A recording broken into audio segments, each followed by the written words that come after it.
Hello, how are you? I hope you're good. This should be relatively quick and painful, so let's go ahead and do it. I'm here today to show you what books are leaving my shelves. It's never a very fun occasion, but that being said, don't you worry. All of these books are gonna go to the charity shop. Me and my friend are gonna have a drop soonish so that these books can also support a good cause and also find a new home where they would be appreciated, unlike my ungrateful ass. But in all seriousness, I have become very, very selective of what I keep and what I especially buy. That wasn't necessarily the case in 2016 when your little G realized booktube is a thing, realized she forgot that reading was bringing her so much joy.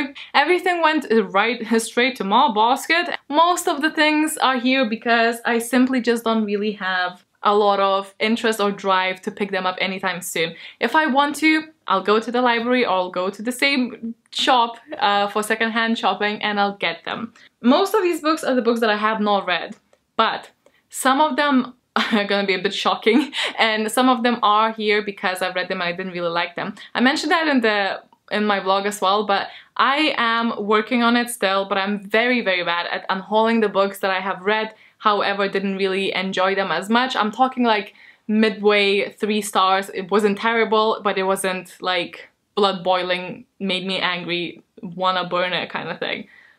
Not that I really feel about that often. Lay on the Offbeat being one of them, but that's on Kindle, so can't really do that. I wanted to say that I will leave a Google form down below and I want you guys to save one. So if you see a book, please vote in the Google form down below. I would put it in a poll here, but they limit options to like 5 and there's gonna be more than that. Save a book that you think I really will like, because there's possible a lot of books that I would really like, but you want me to read and you want to hear my thoughts on. Save a book down below. Come together, save a book down below. I will do my best to prioritize and read it fairly soon. Making no promises because I'm rubbish at that, but I will try and read it fairly soon so you guys know what you picked and what I thought. So I'll try to go through these fairly quickly. But the first book is actually one that I have already read, well, halfway read, and that is Godblind, and I'm finally letting this go. This was back in like 2000, definitely 18, maybe 17, I don't know. But this was to me like a poorly tried wannabe Game of Thrones.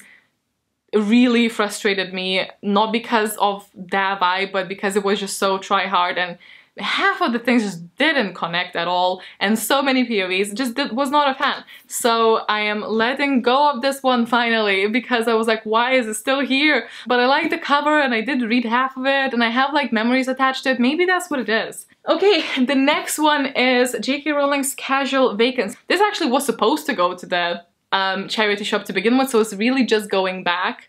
It reminds me of that time where I had a pet rat for 2 weeks because I was too sad when my family friends came over and said that this is their python's dinner. So I adopted the rat, then quickly realized I am a child and can't really take care of it properly, and then we had to give it back. So it was just like a little stop for the rat's life. Circle of life, am I right? I don't think I want to read her other stuff, and if I do, I actually still have her Cuckoo's Calling, and I think I would rather read that than this. From the pricing here, it was already in a charity shop, so just traveling about, having a good time. Next up, there's Dune. This is a sci-fi fantasy that Logan read, and he liked it, but doesn't want to reread it, and he said that I probably would hate it, and from what I've heard about it, I probably would, just because of the writing style. It's very, very descriptive, very uneventful. Now, this one is actually from the Read the First Chapter challenge that I did with the Unhaul, but I kept it. But because since then I didn't even glance its way, I am gonna finally give it a go and just leave. Plus, a lot of you guys in the comments of that video said that you don't think that this is gonna be for me. So The Light Between Worlds is also going.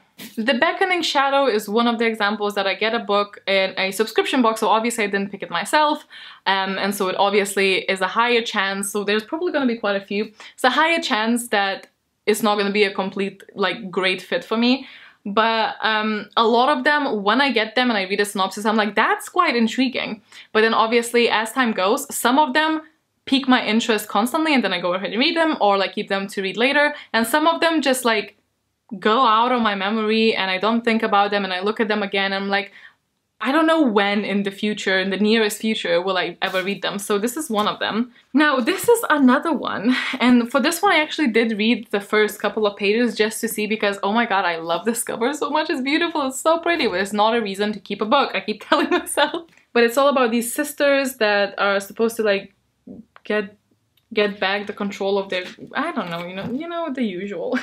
And I have heard really mixed reviews, and I think if I want a chunker of a fantasy, not saying that they're similar in any way, but like I think I will go for the Priory of the Orange Tree. I read a little bit and I didn't really vibe with it, so I don't know, but maybe this is the one that you guys save. It is a very long one though, so maybe not. Then I have Saving Megan, and this one I'm actually still quite intrigued, but I just simply don't think I am in the mindset of reading something like that, because there's a lot of health stuff going on in here, and health is one of my anxiety triggers, so I just don't think that I will get to it anytime soon. Early English settings, it's just not something that I gravitate towards, and this is definitely for sure set in that. I think this is a very empowering book, and I feel bad for keeping it here. I want someone else, possibly younger, still growing, still getting their like impressions from things a bit more than I am, to read this, because I feel like it's just wasted on my shelves, and I feel like it's an important book, so I'm gonna do that.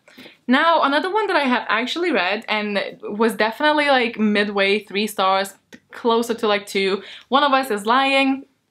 There's no reason for me to keep it anymore. It was just okay. I'm not continuing with the series, and someone else might enjoy it much better. Perfectly Preventable Deaths. This one actually sounds pretty cool, but maybe a little bit too young for me. This is an odd time, I don't know, sorry, the guys that like change, the light changes here like a gazillion of times.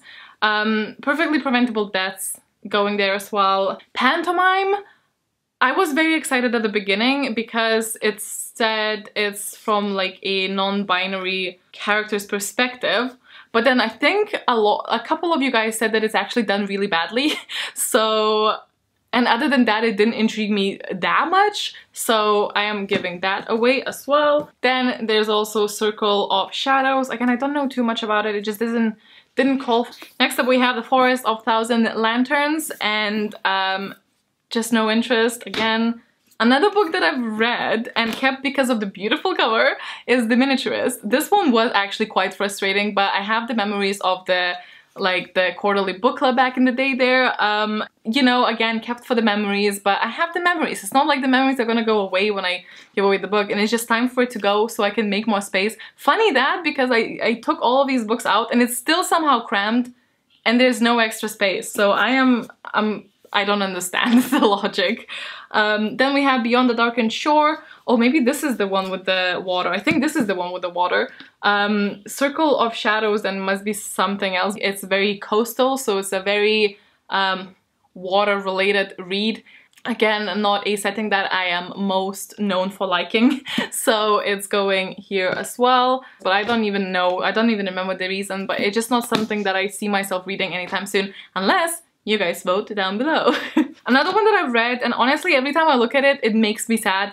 It's supposed to make me sad, but also like, not kind of like sad, but like just bummed out. And I was like, I don't really want it on my shelf. I don't know why. It wasn't even that great. I did like it. I think it was intriguing and interesting in some respects and stuff, but anyway, Rum. I still have all my tabs because remember this was book in a jar book. Then maybe a little bit controversial, but this massive book, It. I ain't ever gonna read it unless I become a Stephen King fan. I've only tried one Stephen King's book and I DNF'd it. If I'm gonna try Stephen King, it's not gonna be it. I'm not gonna commit to this as my next Stephen King try.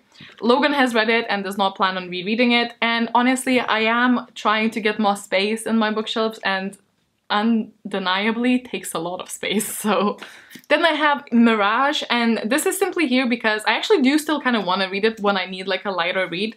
The only reason this is here is because I have a second copy because it was in 2 book boxes. Then I have Catwoman. This one is so annoying because I remember going and buying it and I'm like, why? And I know why, because it was buy one get one half price, and I was buying City of Bones, and I was like, oh well, I'll just buy this one as well. I just don't have any, I don't have any interest. DC is usually less interesting for me than Marvel. I just have like no interest in this unless you guys say that it's really good and you vote down below, and then I will be like, huh, maybe I was wrong. Then a book that looks so beautiful, like it looks so beautiful on the shelf as well. I actually love the design of this book, but I've only heard bad things about it. Everyone that I've watched said that they expected this to be so great and then ended up really, really disappointed, and I obviously don't want to be disappointed, and I just feel like it would waste my time kind of thing. But I'm so sad because I had like very big expectations. So did many people, but like as far as I know, most people really didn't like it. And I left kind of the most controversial, I suppose, book for the last one, because I have read it and it's my favorite author still, but it's just not for me. And I was like, do I keep this for like a collection purposes? But I don't think I will, because I don't feel any need to. So anyway, learning to let things go, but struggling along the way. Slow Regards of Silent Things. I think this could be a beautiful for some, and to me just didn't really hit the mark, and it's going. 21 books. I thought maybe I'll go through the bookshelves again, but like didn't get to it, so I don't know. There might be a couple of more, I don't know. I will probably mention that on Instagram at some point. So if you want to follow me there, I'm there quite often. But yeah, those are the books. I will make the Google document down below for you guys to vote of the ones that I have not read and save one. I'm very interested to see which one you guys will pick. I honestly don't really have any predictions for that. Please don't pick it. I'm probably not gonna even put that on there because no. It's just too big of a commitment and I am saying no to that. I hope you guys enjoyed this video. Let me know if you also struggle letting go of the books that you have put time in. Hope you guys enjoyed this. Stay awesome, stay kind, and I'll see you in the next one. Bye!